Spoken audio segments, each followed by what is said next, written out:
கதாநாயகி எல்லாமே நீதான். Shanta scene 60 shot 1 take 1. Babu, அண்ணே எந்த சீன்ல ஆரம்பிக்க போறோம்? இன்னைக்கு நீங்களும் சந்திரனும் பெயிண்டிங்ல பேய் உருவத்தை பார்த்ததை பத்தி பேசிக்கிறீங்க. அது வேணாம் பாபு, ஏதாவது நல்ல சீன்ல ஆரம்பிப்போம்.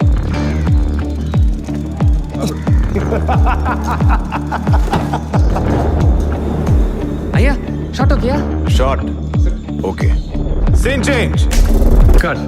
என்ன நடிப்பு சக்கரவர்த்தி, ஆரம்பமே அமர்க்களமா இருக்கு.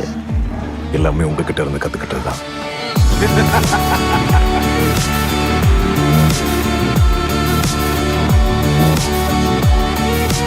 அப்புறம் படம் பேரு சாந்தா இல்ல, காந்தா. ஆடியன்ஸுக்கும் பிடிக்கும்.